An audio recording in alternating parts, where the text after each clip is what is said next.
Thank you, Pane Volodymyr.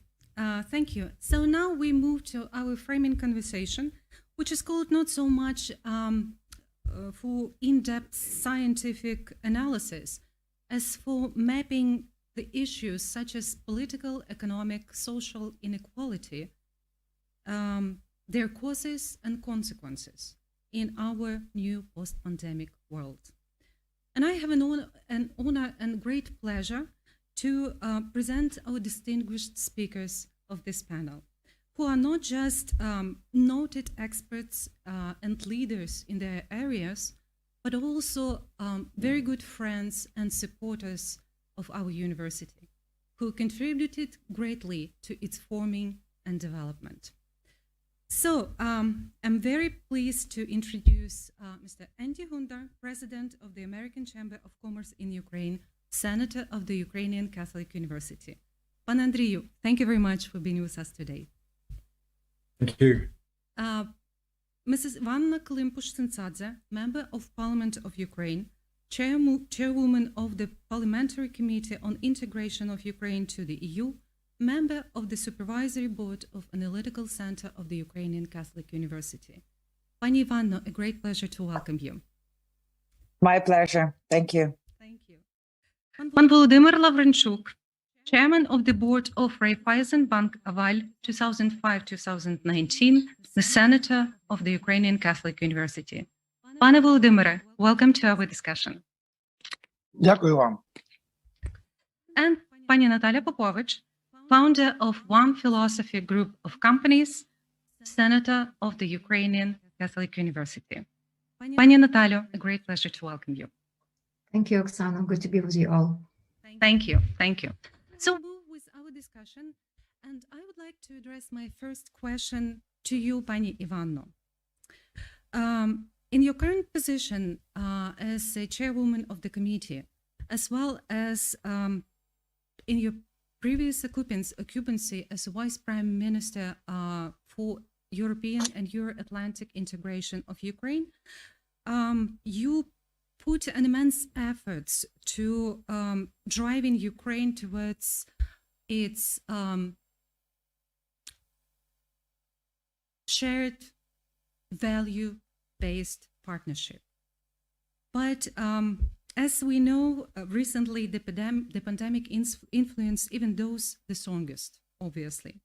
Do you believe that shared experience of the past will bring the superpowers to act jointly in the future on overcoming the challenges that we are facing, or on the contrary, will widen the gap between them? And in this post-pandemic world, what you believe should be the real actions of strong and still sustainable countries towards those less capable of dealing with the critical consequences and recovery difficulties for countries like Ukraine? Well, thank you, Oksana. It's a great honor to actually start this discussion, and I'm very humbled to accept this invitation of yours. I think that nobody really knows the answers to the questions you are posing, and maybe these discussions are going to bring us closer to getting them. Just recently, I really liked one of the phrases of one of the prominent economists, Mr. Lehman, who said that there is no new global order, just a chaotic transition to uncertainty. And from my point of view, at this particular moment, we cannot really say that the pandemic has brought us to a new reality. I really think that it actually only amplified the existing trends and really, unfortunately, strengthened some of them that are not, so to say, very pleasing. Because I would say that we can see the things when integrities or holelessnesses are being breaking down.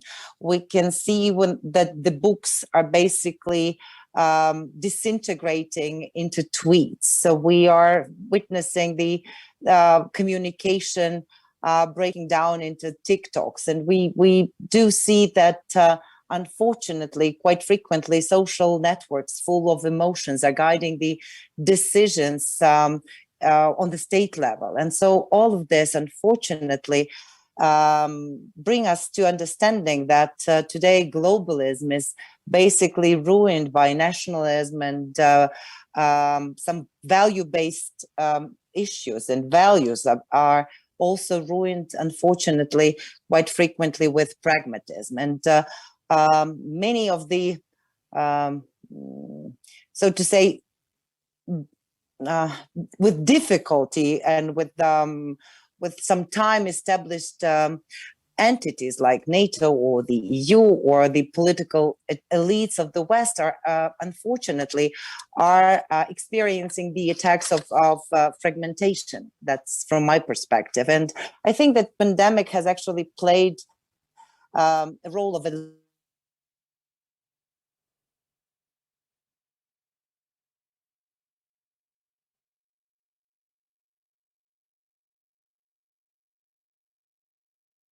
different scenarios. It could be either regionalization of the whole world, of the global world, or we could see also strengthening of the global governance, or we can see totally something different when the international organizations and their role and their financing will go down and will be cut.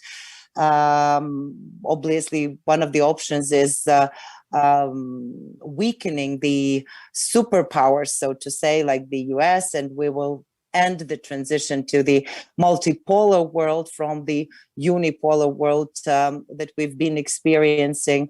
And some of the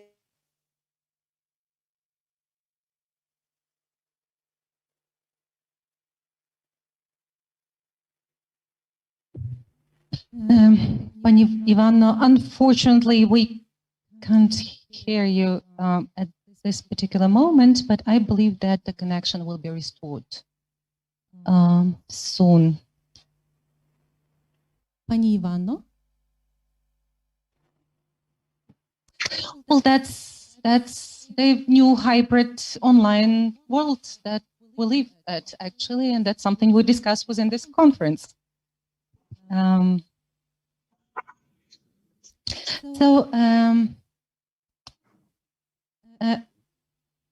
Pani Ivanna. I broke down, right? Yes, do you hear me? Yes, but we are happy you're back. Sorry.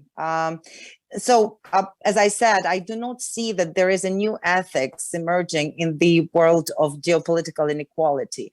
And unfortunately, for example, even some of the actions of Russian Federation against Ukraine that we see these days are very reminiscent of those actions that the Russian Federation has been using against, for example, Finland or Baltic states back in the middle of the previous century. So, therefore, it's up to us to actually define how are we going to be developing further.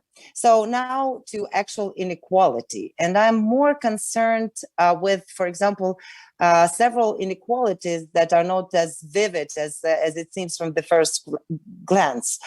For example, the institutional inequality, because we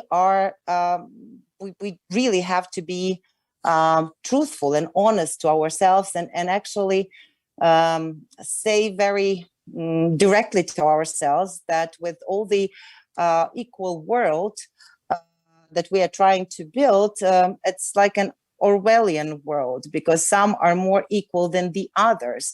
And so it really depends how those who feel more equal than the others will have the access to, for example, some of the resources. So we have some kind of political objective inequality. And it doesn't matter what kind of resources we are talking about, either it's power or it's social lifts or it's education. All the kind of players have different access to them. And behind all of these resources, we have one very serious basic resource, and that's basically the money that is needed to get to one or another resource. And obviously, most developed and stronger countries that do have opportunity to access more of these resources, they will be trying to play a more important role on the international arena, in the international scene. And the only thing that is saving us right now from the total inequality on the global scene, from my perspective, is that 99% of those wealthy and well-developed and progressive countries do belong to the so-called Western civilization. So they are not doing it, they are not taking any actions only exclusively for their good, but also in the name of different very horizontal kind of values like democracy or freedom and humanism. And so I think that that's basically what preserves the world at this particular moment. I've mentioned earlier the institutional inequality that I'm worried about and that I see really impacting the geopolitical reality and geopolitical inequality. And the institutional inequality is about, for example, those international organizations that are still kind of guiding the international law and the international development. For example, the UN. We see the Security Council that is basically directing the whole UN, and we see only a couple of countries that are taking their decisions. And one of them, well, the same Russian Federation, can even veto, for example, the decision on condemning its own aggressive behavior, which is obviously leading to inequality. Or we can also see the value-based inequalities right now from my perspective as well, and that also on the international arena, when some of the countries that are more kind of equal than the others are being allowed some things that are banned from everybody else. Same thing about Russian Federation. For example, it's allowed many things, not only because of its like military might or its nuclear arsenal, but it's also allowed because, unfortunately, of the double standards that exist in the other parts of the world, or because of the corrupt politicians that would like to get back to business as usual. And it doesn't matter that we all know the names, the last names of those politicians. Nobody actually stopping them, and most of the countries are closing eyes on those actions. So I'm also concerned with another type of inequality, which is developing because of populism, because unlike totalitarian countries, quite in a few countries, in democratic countries, politicians are guided not necessarily by the thought of next generations, as Churchill was suggesting, but by the thought of winning next elections, not necessarily for the public good, not necessarily for actually with the thought of equaling up the inequalities that we are facing. So, and obviously all of these things, institutional one, value-based one, the populistic one, and all of these inequalities are going to impact such countries as Ukraine and the other, so to say, smaller states to an extent, or those states that have less access to valuable resources at this particular moment. But I think that we can all try to counter this together. And in this regard, I'm very happy that finally addressing these inequalities is coming to the international stage and is being brought up by leaders of the important international players. I was very thrilled to hear from, for example, President Biden in Munich Security Conference, very important things that are connected with values. Obviously, I was also very happy to hear that he believes that a vital concern for Europe and the US is territorial integrity.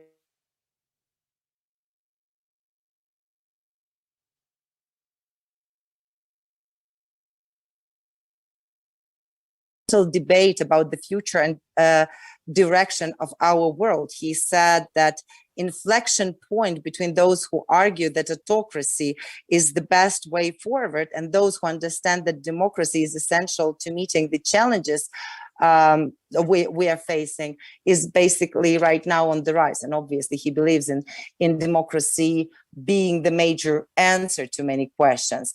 Also, he has mentioned that finally there is an understanding that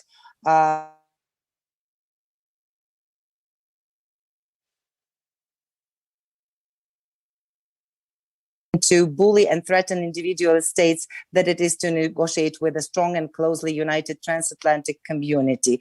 And he believes that addressing Russian recklessness has become critical to protecting our collective security.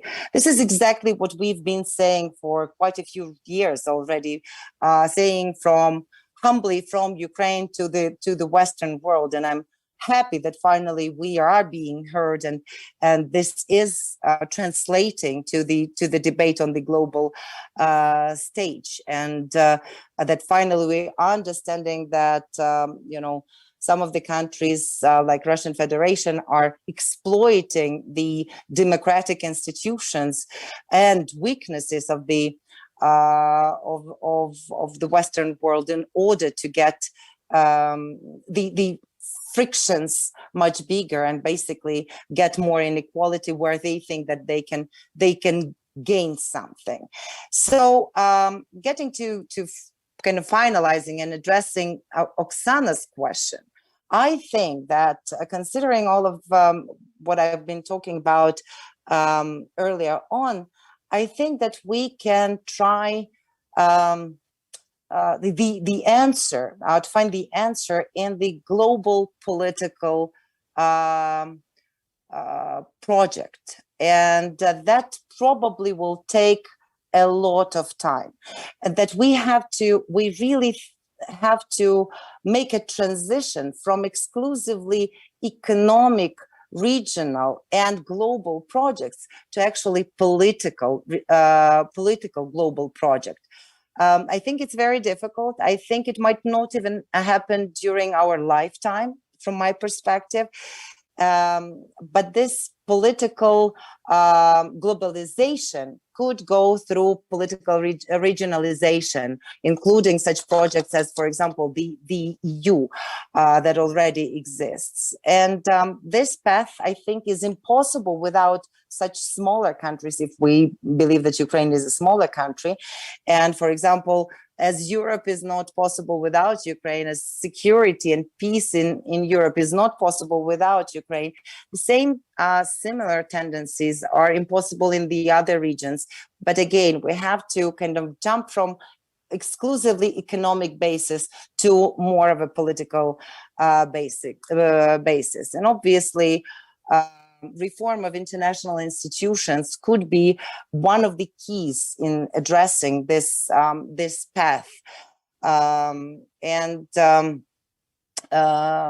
think that quite a few of the answers are already or have been already written in the last encyclics of Holy Father Francis, because there we see all the things that are fragmenting the world. He's describing all the things that are fragmenting the world, but he also suggests the answers to the challenges we are facing. So I think everybody who's taking the decisions actually has to read this very attentively, and maybe not necessarily only read it with eyes, but also digest or rather understand it by heart and take to the decisions that we are going to take further.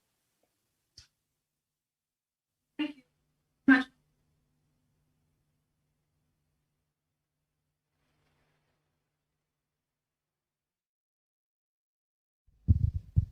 Sorry. Sorry. Pani Ivanna, thank you very much for your insightful remarks. Thank you much. Thank you for mentioning some very important questions, like some being more equal like the others, access to the resources, the multipolar world that we are living in. the threats to democracy and the role of global institutions in overcoming those, the necessity to reform the latter, and the idea of the global project that I believe might need quite a strong leadership. Thank you very much. I think we will get back to discussing those a bit more during our session of questions and answers during our discussion. Thank you very much.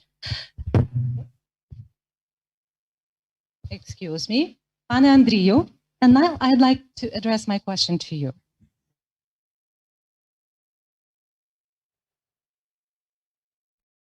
Environment in Ukraine, since you represent not just separate businesses, but I would say joint force of American businesses here in Ukraine. So of course my question will be about business in a post-pandemic world. So economies of many countries and businesses globally have suffered strongly from lockdowns, which might deepen an inequality between not just businesses, but countries, as those dependent on offline economies like tourism or production will continue to bankrupt.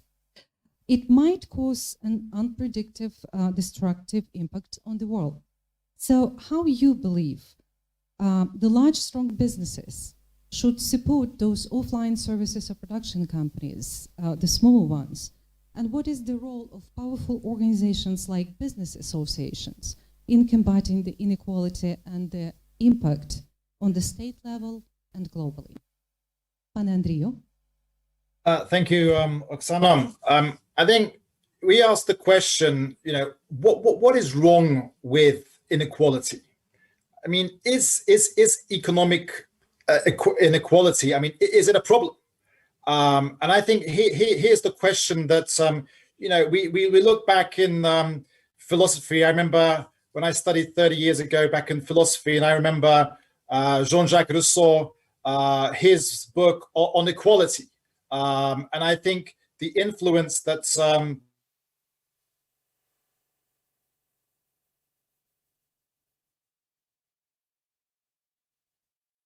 Declaration of Independence, where Thomas Jefferson, the first word saying all men are equal. So this is the inequality, and I think the question that has been posed more recently by Professor Harry Frankfurt at Princeton at the Department of Philosophy, in his book, again on the same name on equality. I mean, he's saying, well, why are you focusing on equality? Why aren't you targeting poverty? Why are you trying to protect the poor going after the rich? So I think this is a fascinating question, and really, understanding, what this inequality is and the impact it's having on society today all over the globe. And we are in the midst of a pandemic. I mean, President Biden yesterday commemorated 500,000 deaths of the lives of people that have died during this pandemic. I mean, how has this pandemic hit the business community? Obviously, it's been, for the majority, it's been a big hit, but mostly on the people. So I think the employees, and what we've seen is the poor workers are becoming poorer.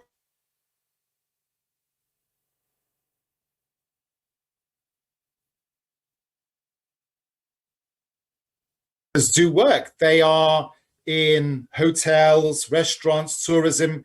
In most or many of the countries around the globe today, these are closed. So I think it's the first, the poor workers are becoming poorer. Inequalities between countries are rising. We're seeing that some countries, are managing to have furlough schemes to support their workers. Others aren't. And I think, in some employees, I mean, they are just one hospital bill or one failed harvest away slipping into extreme poverty. I mean, at the moment, there are 735 million people around the globe that are living in extreme poverty. Again, well-off workers are in a much better situation. Many of us are sat today behind our computers working from home, because those that have more of a white-collar job environment that they can work from their homes, and some are actually benefiting because they're saving on for some.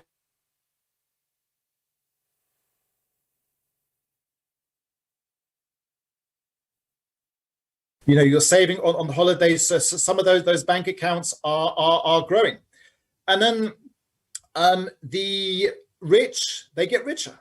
Again, we're saying that businesses has been hit. Yes, many and most businesses have been hit, but if we look, the 10 richest billionaires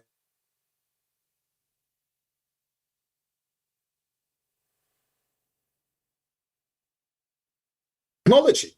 And I think, that the question is that the technology companies are growing, their wealth is accumulating during the pandemic. So, what does that mean? And I think that's really the question now that we're asking in terms of the inequality.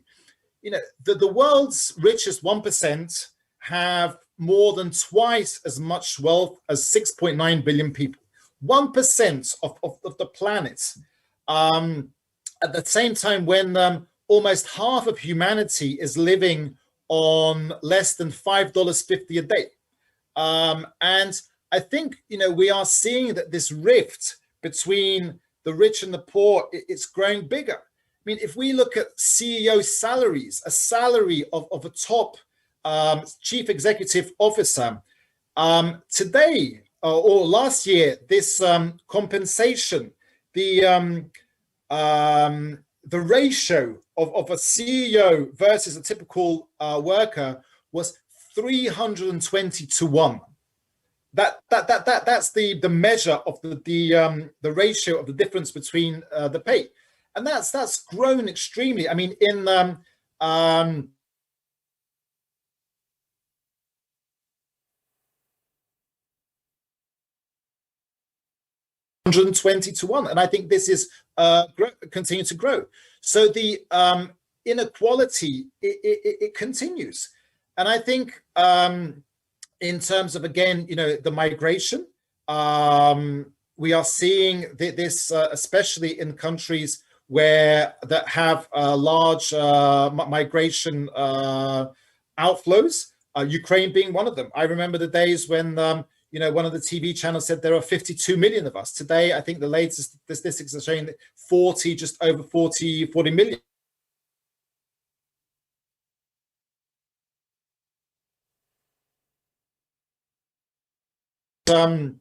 The statistics on health, the poorer are denied a longer life. In many countries, having money is a passport to better health and to longer life, while being poor, it means more sickness and an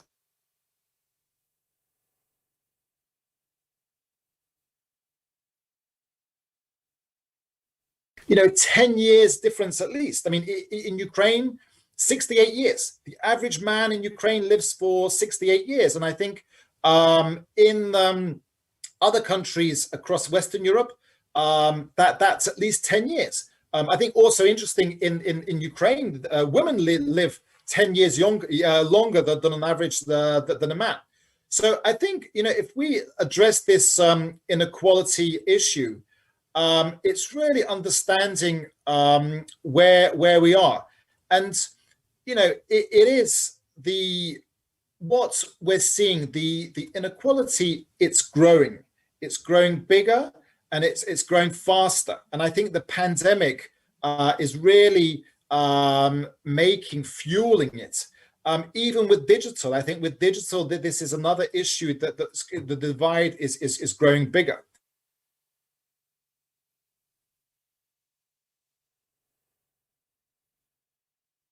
And it's really understanding, what are the key elements and what it brings. And again, the reasons what inequality it brings to us all as a society.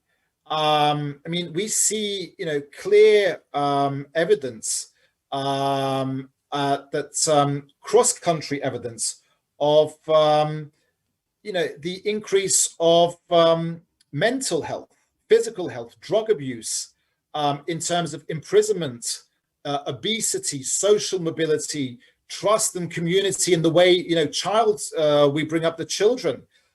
These are much worse for the majority of people in countries where inequality is high.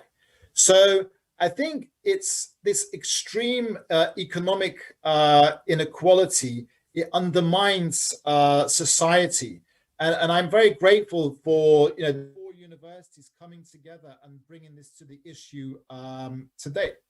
I think if we focus on some of the countries specifically, some countries are still, there's an oligarchy that runs the country.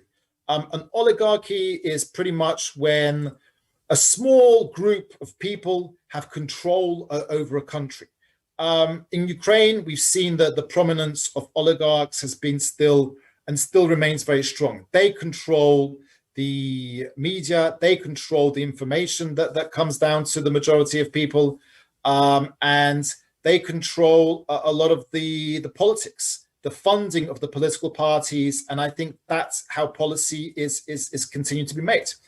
What is important for business in any society? I think the number one issue is the rule of law, where there is one law, so nobody is above the law. And I think these issues once raised for business, where a business can operate in a system, in a society where there is rule of law. I think this is super important. And especially now, as we start coming out of the pandemic, Ukraine today has just started the vaccination program. I think it's going to be probably by Q4 that we will have some light at the end of the tunnel in terms of having how do we come out of this? And I think the focus now really is addressing the issues all coming together. In the members of what we saw, the American Chamber of Commerce, in March of last year, the majority of companies, they saw very quickly that they won't reach their financial goals. And I think it was very evident that because so much of the business has been hit, the companies won't be able to reach their financial goals. But what we saw, and we launched a project called Leadership in Times of Crisis. What has changed in the business, the way business people do business. I think there was those steps that were taken immediately, understanding the community we live in. It's really supporting that and providing support to those communities. And during our projects, I mean, I interviewed over 130 CEOs, and I was hearing words that I didn't usually hear from CEOs in pre-pandemic. And the key words that I heard throughout all these 130 interviews, it was about trust, empathy, unity, support, and communications. And I think these 5 words, really do underline how this pandemic is changing us and how we're really understanding the inequalities and what we need to do together, coming together as a society in addressing these issues in a really time when the inequality has been probably greater than we've seen before. And it's how do we work together, bringing this issue up. And I think, number one, it's addressing it. And I think, the role of education. So I'm just so delighted that we have, such great universities, and especially at Okur. I think, Okur is an example which 20 years ago, what was there? It was built. Bishop Boris likes to focus on this on a plot of land where the Soviet authorities wanted to build a Soviet propaganda institution, and today we have a thriving Catholic university. So I do think that the role of education and people coming together supporting this has a real role to play. So again, I'm very grateful to UKUR and to all the universities taking part in this, in raising this issue, such an important issue at such an important time. Thank you, Pane Andrew. Thank you for a broad spectrum of issues that you tackled upon, and I believe to some of this we will get back quite soon. Thank you for talking about inequality and excess. Thank you for being honest about the trend of rich getting richer. And you also tackled upon the issue of changing the labor market. That's exactly what I would like to proceed with our next speaker about. Pane Volodymyr, for many years you were leading one of the largest and the most sustainable banks in Ukraine, nominated among the best candidates for the position of the governor of the National Bank of Ukraine. And of course, my question to you will be about economics and finance. So even the countries with the strongest economies suffered from lockdowns, forced to compensate great losses to businesses and reduce social tensions caused by raising unemployment, actually. And as Pan Andriy mentioned already, digitalization accelerated with the pandemic and is changing the labor market even faster than predicted, which put back on the agenda the issue of capability of existing financial models to balance the risks of non-occupancy and inequality, as well as ideas for overcoming those, for example, universal basic income. How you believe economies should respond to these challenges, and whether effective future economic or financial models are already introduced or discussed. Pane Volodymyr. Thank you very much for questioning me with the specific issues. It gave me a big challenge a few days to think about and even to review discussions that are present in different media, what opinions are on this issue in the world. And I would start with a bit experience of mine in the bank you mentioned in Ukraine. And that was time when digitalization was not seen as a threat. And the pre-pandemic period, I would name the driven by competition, big change in the developments of the business architecture, when biggest became bigger, richest became richer, and smallest were challenged to be smaller or to exit the market. Let me put some examples from my own. So the small bank in Ukraine can't compete with a big bank because of the cost efficiency and number of parameters that investors look at. So small branches have to be closed. Rural area is less and less in the focus of the infrastructure developments. And that's not about hundreds of people, it's about thousands of people that lose their job. And customers look for probably change of location. Driven by competition, big companies became bigger and developed for good purpose, centralization and capital concentration and many other things that set a trend in the world. So Ukraine was and is in transition.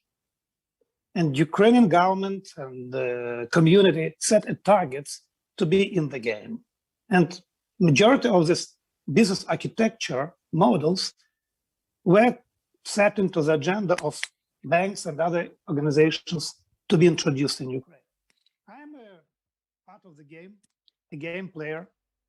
I led the big bank, and I did the same. So I would say the bank decreased number of employees from 18,000 to 8,000 during 10 years, with all consequences on the financials, with the could impact on financials. But at the same time, there's the question mark, what these people were able to do, were able to find another job, or they should be supported by the state with a compensation or whatever funds are available in Ukraine or in countries that are named small. And that's a very good question of yours to speak about model and the latest discussion about the universal basic income model, when those who lose job can be satisfied with a certain compensation from the budget, just to make them possible to live. And I have some thoughts on that and some disagreement with the model. So how I see number of the discussions and number of people who are suffered, people need these funds, but they are human beings and they need function. And the society that will define in a possible probability the model, the majority will be compensated because digitalization, because of robots replaced people in big number of jobs. This compensation will not satisfy human being need to have function. And I think take a look on the development that happened in the developed world. I can't say thanks to pandemic and quarantine, but at the same time, being caused by this, we can observe the growing role of the state in managing the country and in a business architecture, I would say. So this well-known and well-presented in media, the programs of support of business in the developed countries. Hundreds of billions of dollars and euro are printed and offered to small, micro, or even big companies to survive. And this is a very new world. And this is not, let me say, the targeted picture for transition countries that we've drawn in Ukraine, for example, where the state plays so big role for the nation, the state institutions. And it gives to Ukraine a good signal to think about what can be done in Ukraine to develop country with a progress and to prosperity. Combining all these things, digitalization influence when the jobs are replaced by robots, combining things that competition moves assets to the most profitable centers from rural areas.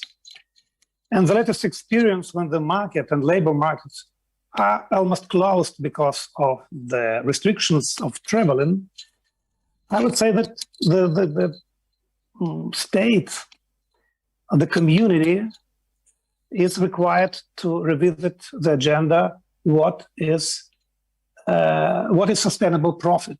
What is sustainable success for the business, for economy, in the new reality? This gives me to speak about localization. Sorry for criticism of this policy. Localization means that I see the big value that majority of people can have function. And to get function, small company and micro company should be supported to compete with big centralized institutions. There is, I think, the important agenda for transition countries at this stage to take a look on the micro and small business, to give them leverage, not only to survive, but to feel comfortable in development of their talents.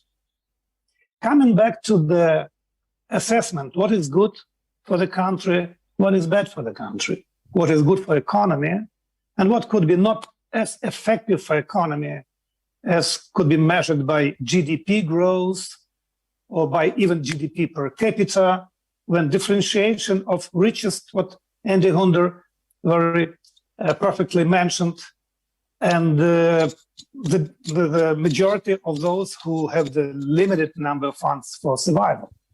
So I believe that this revisiting of the agenda may bring us new ratios, what is to be taken to get success or to deliver success for the nation. So I believe very much that priorities or keeping the high level of support to micro and small, to entrepreneurs in all over the country should play much bigger role than ever before.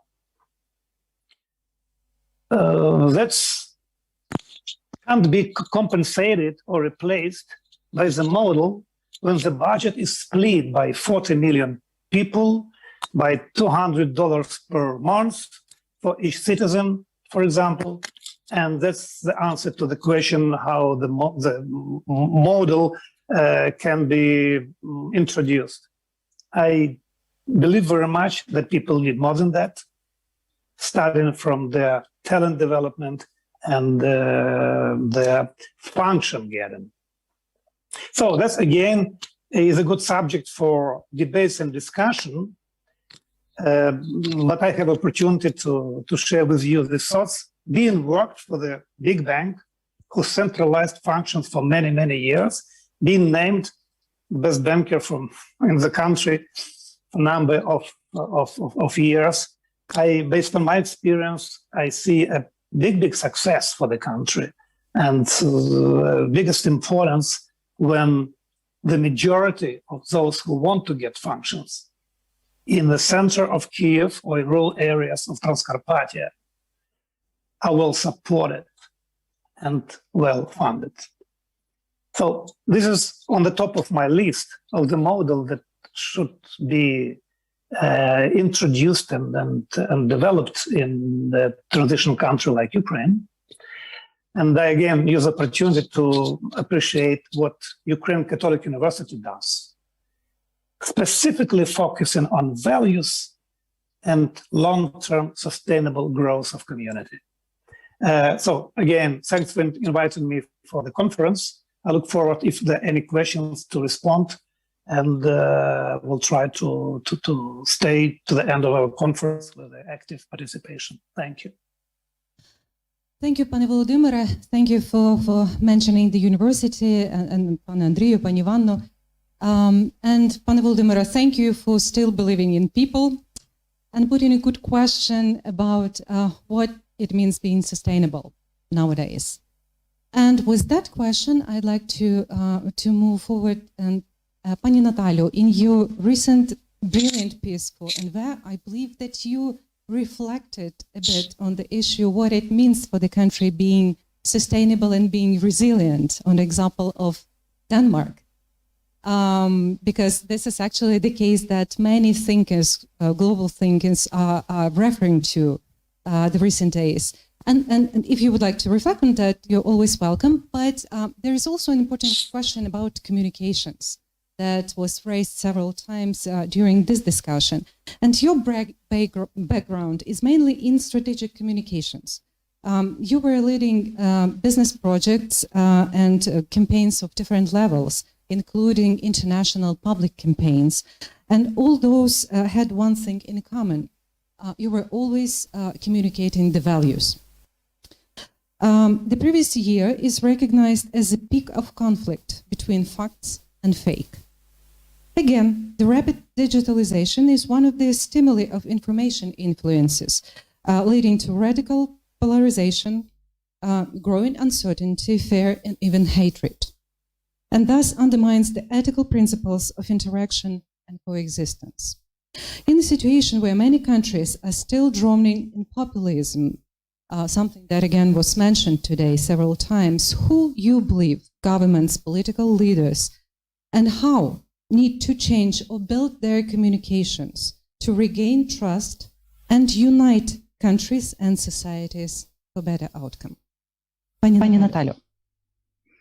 Thank you, Oksana, for your kind invitation to join this panel, and sincere thanks to Ivanna, Andriy, and Volodymyr for sharing, insights from your very different and interesting perspectives and experiences.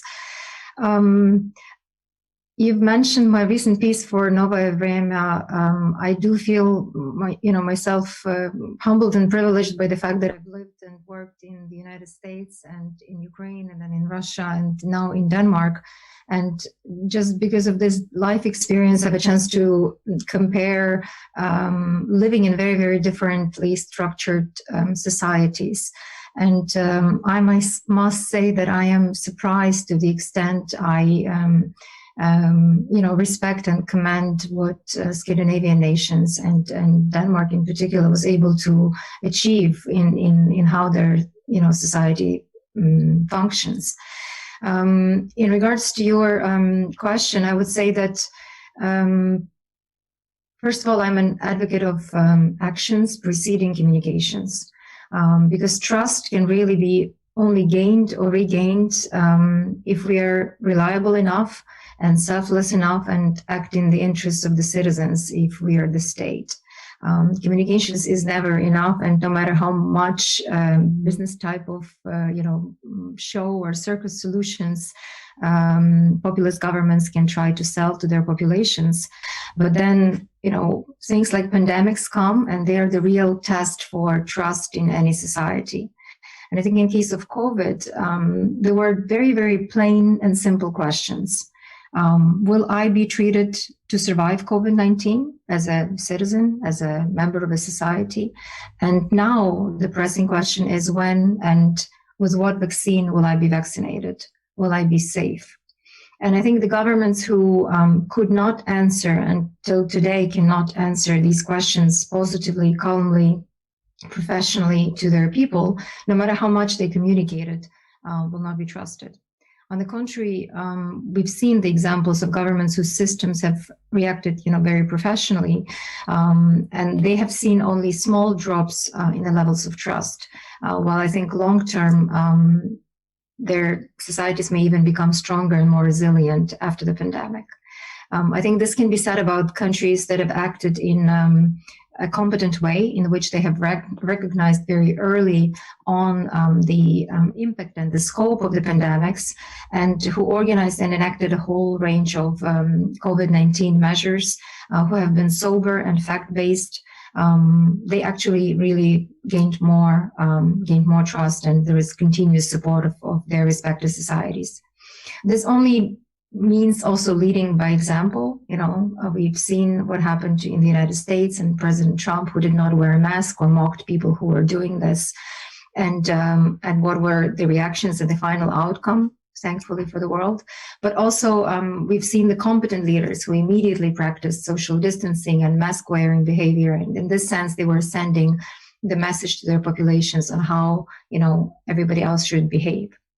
Also, countries like South Korea, like New Zealand, like most of the Scandinavian countries, who have adapted well to the pandemics, they've protected their population, have supported, their businesses.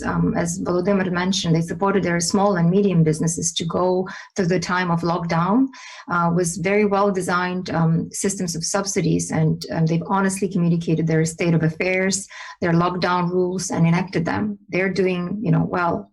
In Denmark, there is only maybe few times difference between the salary of an employee of a company and the CEO of a company. I think the differences that Andriy had mentioned are horrendous, and hopefully after the pandemics, that this level of inequality will start changing. And in very equal society of Denmark, they were able to support their businesses in a great way. Up to 75% of the salaries of employees were were able to be supported by the state, and even the rent of the premises for businesses was also subsidized by the state. So it really depends on how the system is designed, and how large is your taxpayers base, and how vested truly citizens are in the success of their society. The World's Trust Barometer, there is such annual ranking of trust by Edelman in 2020 was, for a reason, I think, named competence and ethics. Because in a sense, businesses actually have become more trusted in many of the countries. The inability, unfortunately, of President Trump and the government in the States to listen to the experts and act competently, as Andrew has mentioned, has costed this great country 500,000 lives of their citizens, and no amount of communication via Twitter can make up for that. And at the same time, Greek's prime minister, when asked, to explain how his country has dealt with the pandemic, simply said, we listen to the expert. So business now is sometimes even seen as an institution, as both competent and ethical, more than the governments. Governments are mostly seen as a little bit less competent and not ethical enough to produce trust. In the last year, actually, all governments have lost trust. Only Germany has lost maybe 3 points between 2014 and 2020, while the United States has lost, over 12 points in the respective ranking, and it's only because President trusted his gut and acted against the recommendations of Dr. Fauci and others. While in Germany we saw Angela Merkel, competent in science prime minister, directly enacting policies based on science. At the same time, we understandably see that in 2021, pandemics and the tiredness of the societies from pandemics naturally fuels further fears. It adds to the persistent personal and societal fears about a lot of things. Top 5 probably are job loss, climate change, cyber attacks, hackers, contracting COVID. And some citizens also fear losing their freedom as citizens. This is becoming a top issue. Those with less education, less money, and fewer resources are being unfairly burdened with most of the suffering, with risk of illness and the need to sacrifice, more due to the pandemic. And till these pains are not really alleviated by corresponding policies of governments, individually, collectively, by the societies around the world, we cannot expect that trust is going to really go up. And security actually is a related matter to that. Trust is really a quality of mostly equal societies, at least societies where there is equal access to healthcare, to education, to rule of law. And now we see everywhere, I think, in the United States, as well as in Ukraine, as well as in so many societies, this increased urgency to address foundational problems, to improve our healthcare systems, who have been put to a major test, and many did not function well, addressing poverty, improving education systems, addressing climate change, finding ways to combat fake news, hopefully in a democratic way, protecting people's individual freedoms.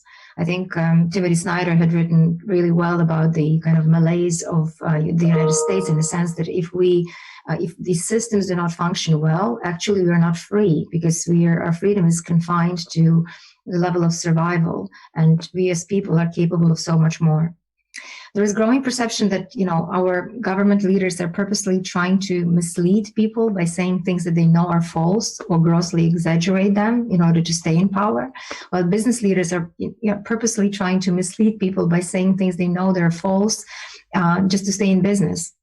And in 2021, we also see, unfortunately, trust in all information sources at all-time lows, since most news organizations are perceived as being concerned with certain ideology or political position, rather than informing the public of the things the public needs to know, especially in times of crisis.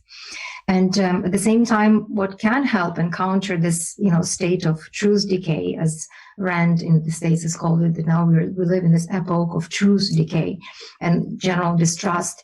It can only be about strengthening the society's longer-term resilience, and becoming simply more literate sometimes is key. Trust Barometer has picked up, the new trend on priorities shifts for the people. And actually, there is a huge business responsibility for that.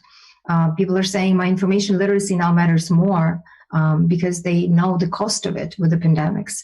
When asked about what changed in terms of priorities to people, we can see 55% more people prioritizing their and their family's health, as well as 45% are saying that their information and media literacy, as well as their science literacy, now becoming more important to them. And also, nevertheless, our habits die hard, and 57% of people continue to share or forward news items that they find to be interesting without checking their information sources or being good on their information hygiene.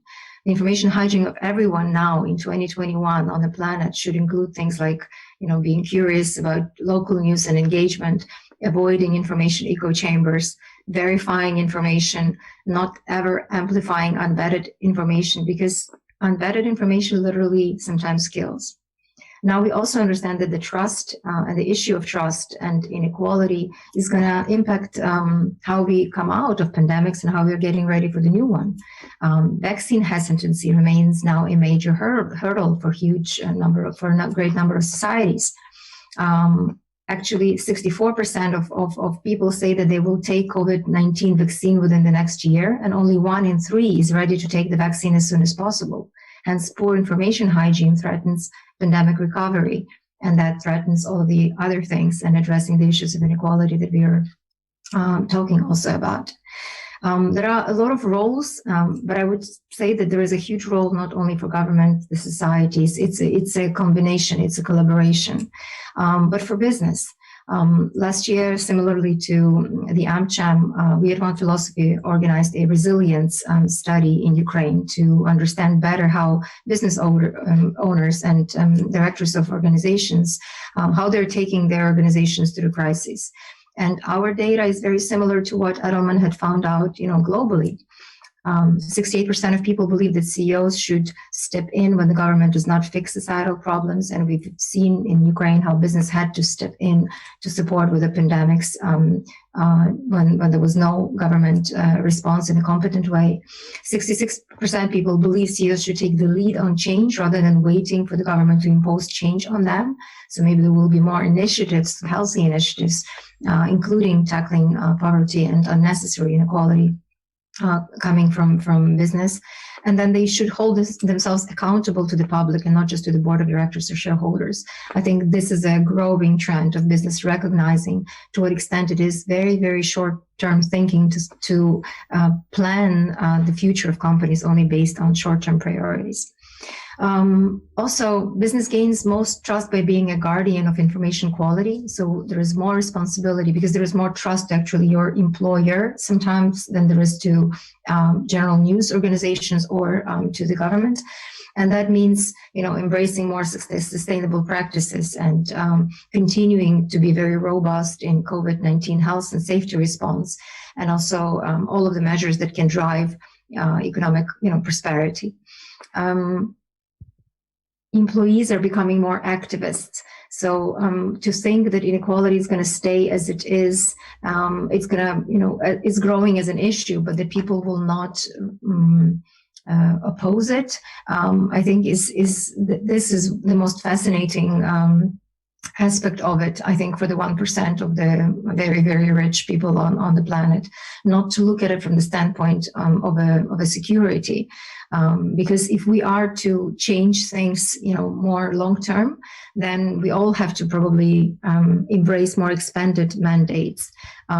Leaders and CEOs must lead on issues from sustainability and systemic racism to upskilling necessary after the digitization of so many industries, which is going to continue. And then in these regards, we have to act first and then talk later. We also have to change in terms of providing the straight talk, but empathize and address people's fears because they will continue to be. And I think mental health issues at workplaces, mental health issues for societies are going to persevere in the coming years, and proper strategies need to be developed long-term in advance in order to be able to tackle them. I think we're all responsible in terms of trust to provide trustworthy content. If information is unbiased, if it's truthful, if it's timely, then it has a chance to be acted upon. And we cannot do it alone. I mean, no one can regain the levels of trust or create it until we act alone. And in this, business and government and NGOs and others must find common purpose and take collective action on so many of these issues. I was looking at the example of, again, drawing inspiration from Scandinavian countries, and there is this concept of national defense seminars, national security seminars in Finland. Somebody's already mentioned, I think Ivanna mentioned Finland. Our challenges are very similar. Finland is a tiny country, but it has a very strategic view of its security stemming from its historical experience.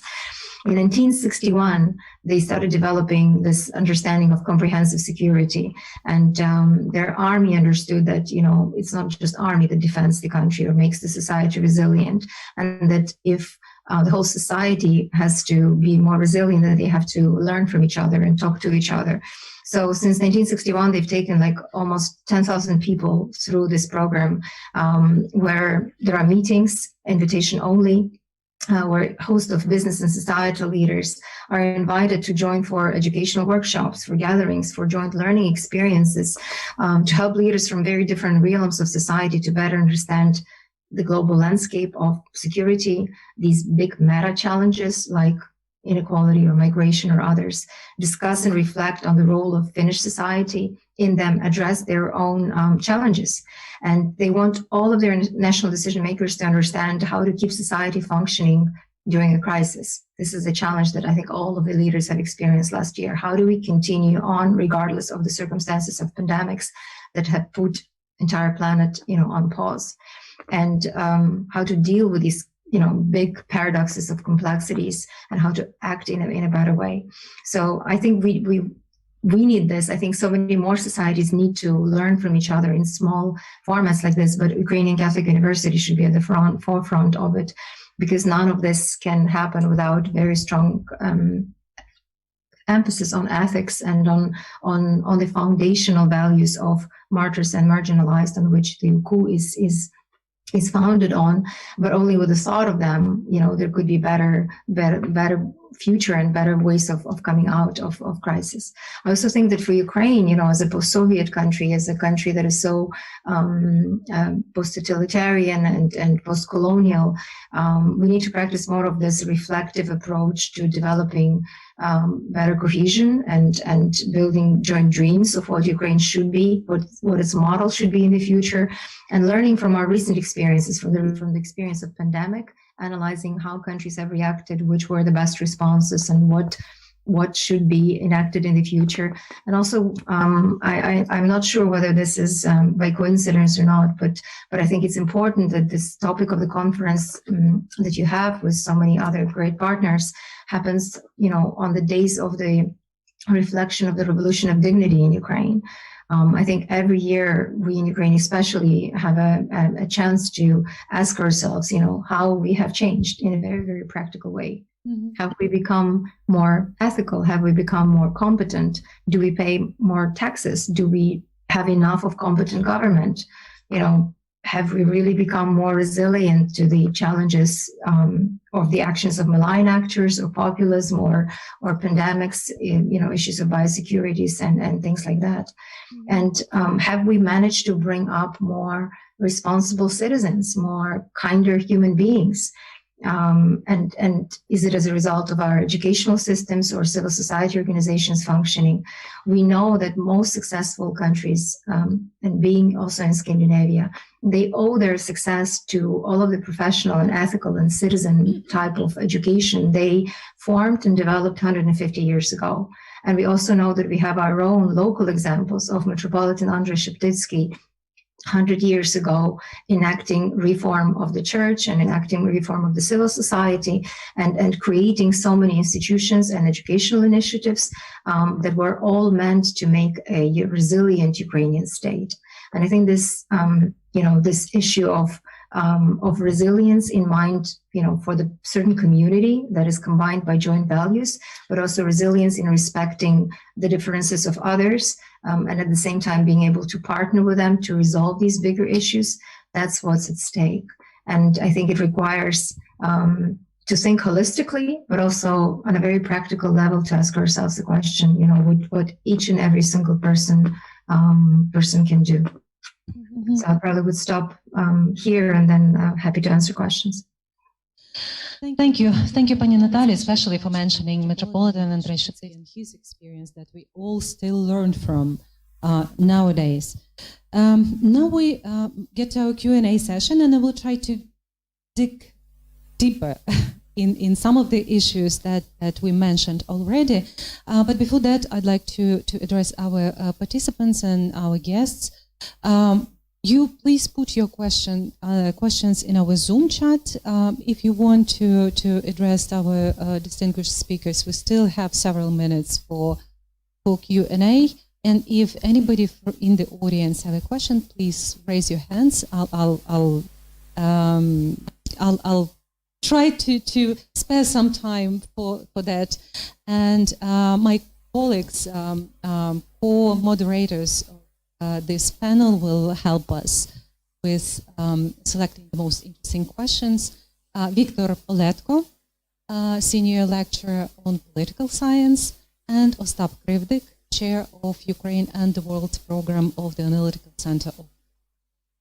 But I would like to start with mine, if I may, because several speakers have mentioned this issue. We were talking a lot about inequality and some being more equal than others. And we were talking about that structured states and societies are more sustainable and resilient. But I'd like to quote Fareed Zakaria from his recent book, 10 Lessons for the Post-Pandemic World, that Nataliya also addressed in her latest column. The lesson 7th, inequality will get worse. Mr. Zakaria is mentioning, quoting, if money can buy a better house or car, that's one thing. But if it can buy citizenship, special access to public space, preferential treatment at college, and favors from politicians, it becomes a corrupting and corroding force. End of the quote. Well, many of those things that are sounding like new normal or old and well accepted normal in some societies deepen inequality, of course, and high level of inequality make for bad economics politics. How you believe, dear speakers, this circle can be broken? Who would like to reflect first?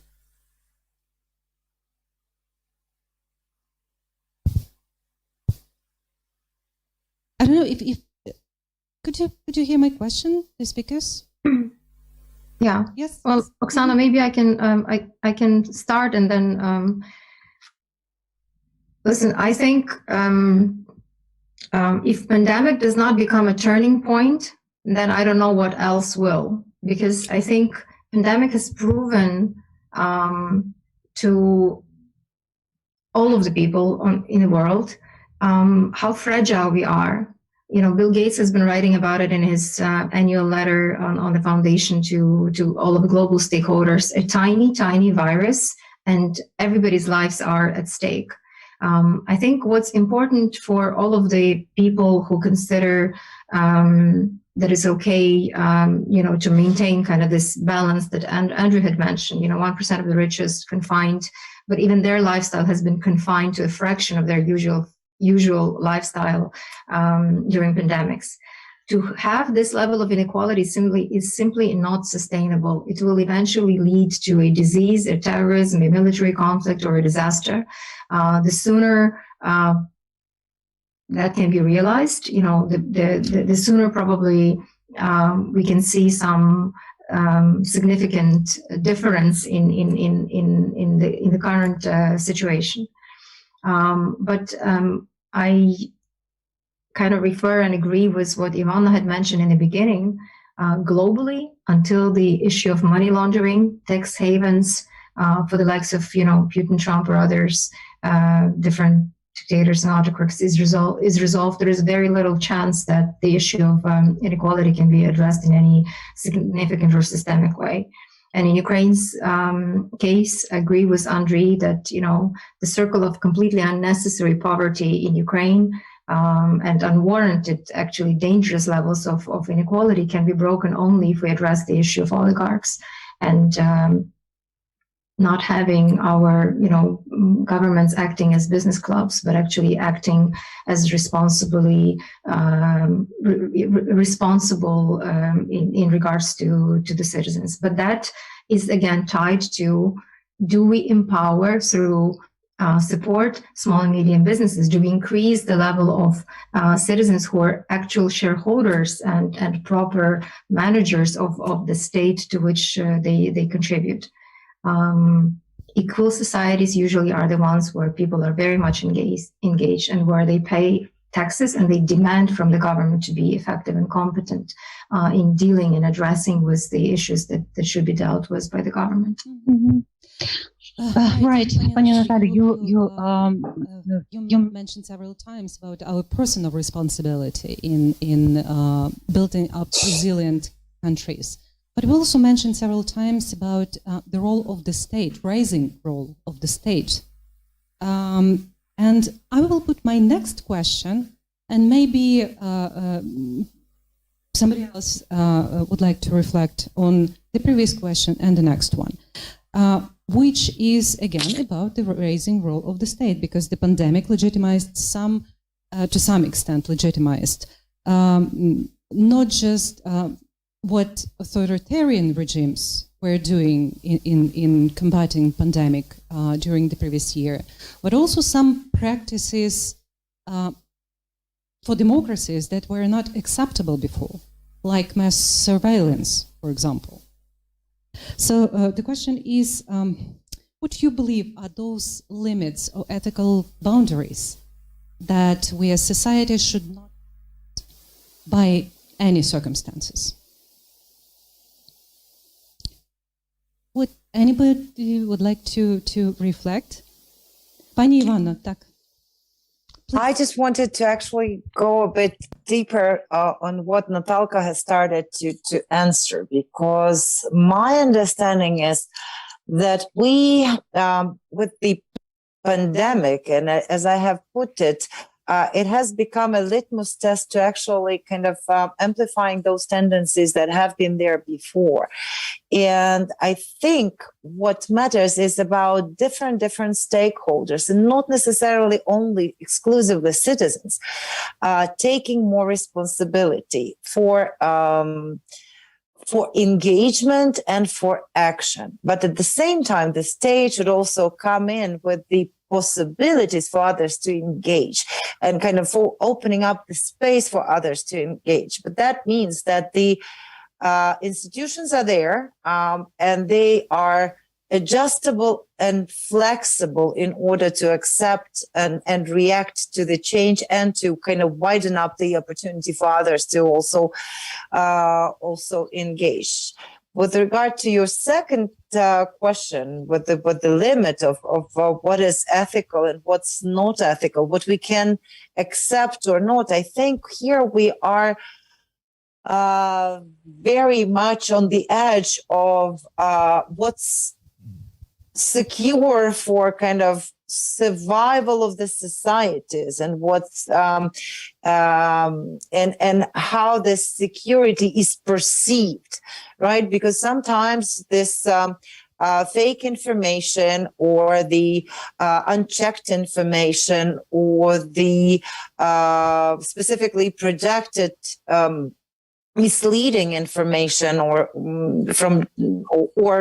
a hybrid attack of information can actually lead to understanding that the society is under such a threat that maybe only such harsh actions as, for example, with the case that you've mentioned, like a mass surveillance in democratic states, is seen as acceptable.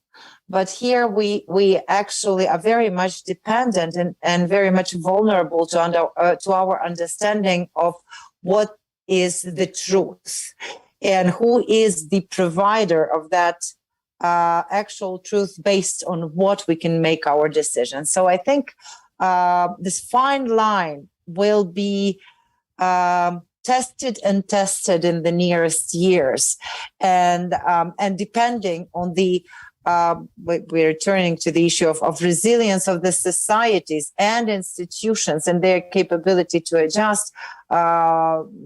Depending on this, we will have the answers to what is acceptable and what is allowed, so to say. Thank you. Thank you, Pani Ivanna. Right. Thank you for mentioning security, actually, as an important component in the world of modern challenges. And I see that my colleague Ostap has a question. As a security expert, maybe that's actually the continuation of what we are talking about. I will ask for this question, and then I will invite all our speakers to referring to some of the questions that were announced already and to final remarks. Ostap? Thank you, Oksana. Actually, my question will not be about security. I will ask about the word that was sounded a lot in this audience, and it was inequality. But it seemed to me, to an extent, that the answer, which wasn't spoken that much loudly to the inequality, was redistribution. Are we speaking of some socialist models here? Is it an answer to the crisis we are facing? Because the bigger banks should help the smaller banks to survive. The businesses should get their rents subsidized. Is socialism an answer to what we are in? And to make the picture wider, not all inequality is unfair. Some of the inequalities is well-deserved. Some of the countries are less developed because their elites are corrupt and inefficient, and the population elects those elites and lets them behave like that. So should Denmark pay for Ukraine and help Ukraine get vaccine if Ukraine's government is inefficient? Thank you, Ostap. Thank you for an honest question, and we hope for an honest remarks from our speakers. Who would like to reflect? Pane Volodymyr, please do.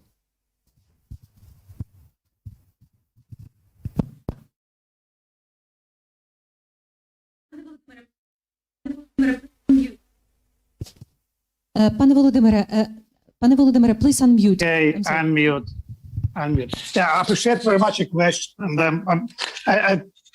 I'm inspired to find an answer. There is no right answer in my mind to this question: should big banks help small banks, or another examples in the economy? I believe that big banks are in interest to have sustainable growth, to have clients' growth, to have clients' prosperity, and so on. So in the long term, I believe big banks are in interest to have richer society that could get more financial services. So in the long term, unfortunately, analysts and appraisers of operations and the investment market not always look in a long-term perspective, look on the annual returns on profit. And this quite often is a driver for radical and in short-term effective actions. I like your definition, redistribution. I think when we speak about anti-monopoly law that limits activities of big companies in favor of small companies, of big number of small companies, is a redistribution that is been justified as a common practice in many of countries and many of economies, or probably majority of economies. I could count with a number of examples what happens when this redistribution didn't take place, when society allowed the growth, unlimited growth of the companies, including our private bank, for example. And the next years, the country taxpayers pay for that price. So I would say that being in a small economy or small country like Ivanna mentioned, the only solution to fight inequality is a redistribution. It could be named socialism, whatever, I don't know in a theory how it calls, but money comes not from nowhere. They come from one corner to another corner. And inequality with such a differentiation we have can't be fought without redistribution of interest. And that's what I say, I think, is the agenda for political leaders. In which way, how transparent, which arguments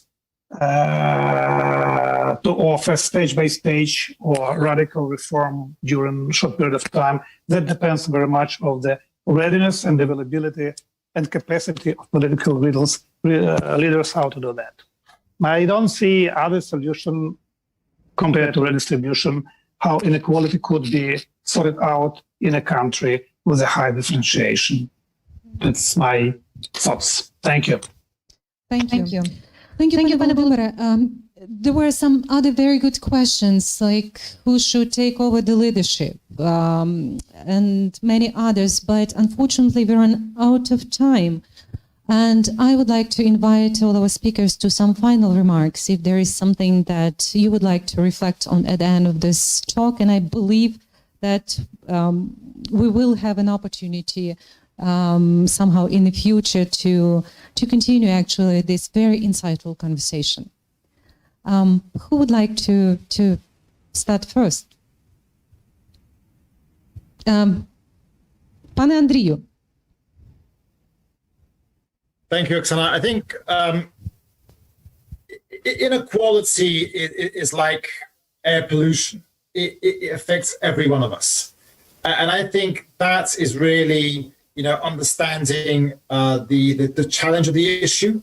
The inequality is growing bigger. We see the Gini coefficient in terms of measuring this inefficiency. There's Corrado Gini, the Italian economist that came up with this. So I think it's measuring it, but it's really everyone that has a role to play in this time.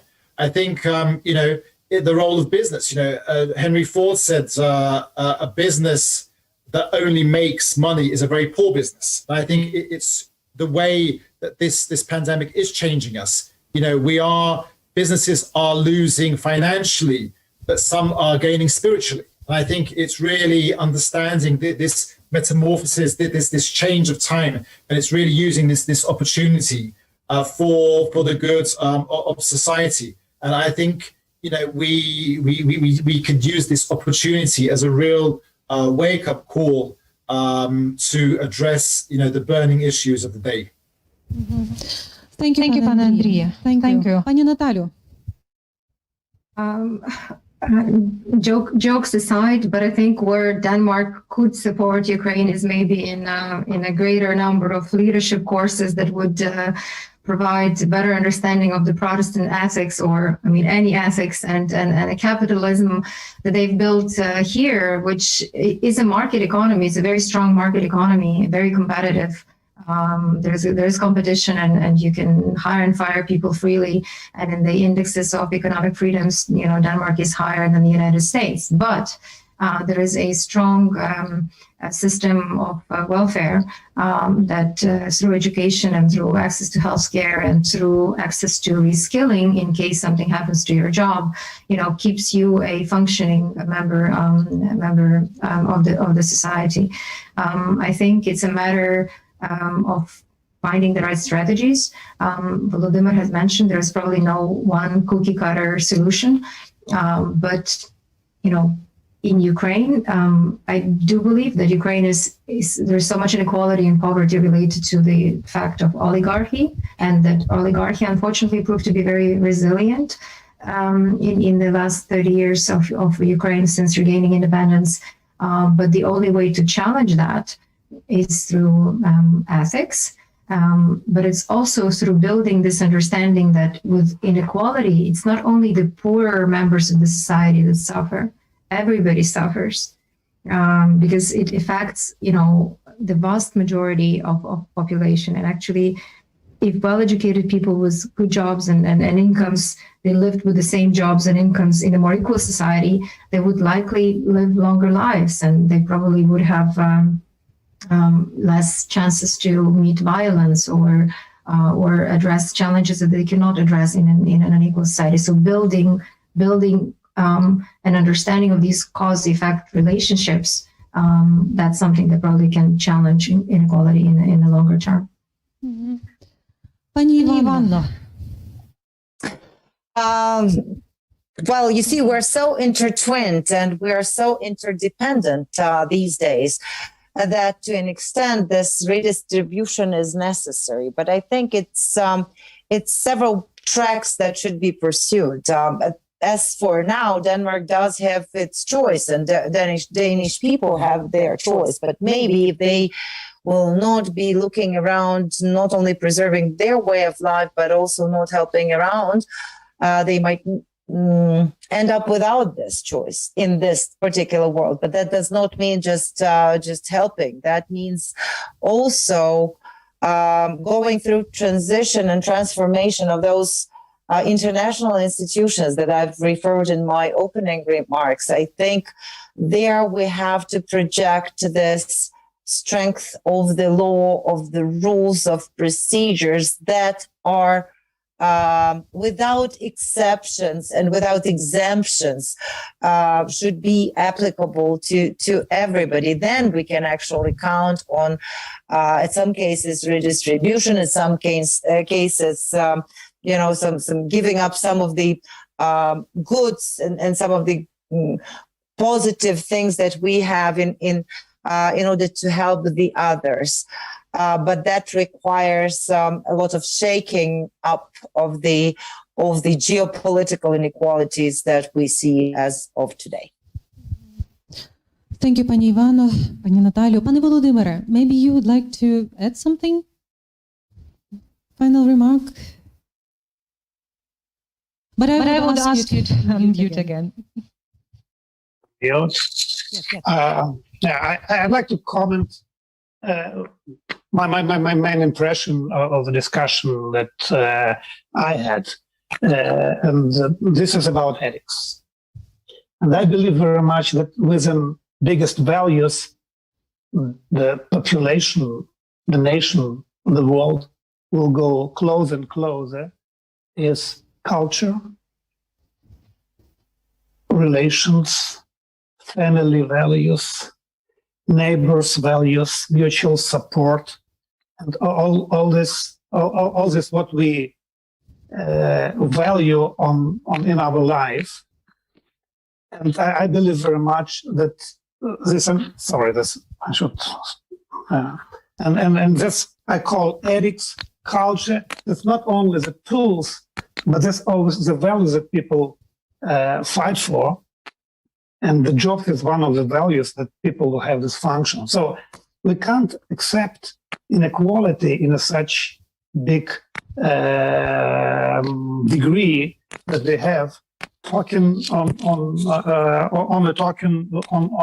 profit returns, market share, GDP, and all other things. I believe that being in this pandemic time, we value more and more human being.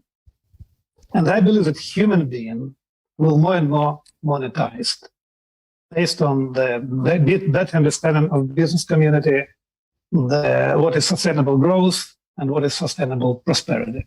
Thank you. Thank you, Pani Volodymyr, for your belief again and for this important comment. And I most heartfully thank to all our I believe, excellent speakers, for all your great insights, thoughts, and deep reflections on such a complicated issues that we raised today. I believe we pictured quite a challenging map to pass to our colleagues at the next panels. And I thank you very much for that. Thank you for being with us. Pani Ivanna Klympush-Tsyntsadze, pan Andriy Hunder, pani Nataliya Popovych, pan Volodymyr Lavrenchuk. Thank you very much. Thank you. It's been an honor to actually moderate this discussion and to welcome you. Thank you for your participation. Thank you.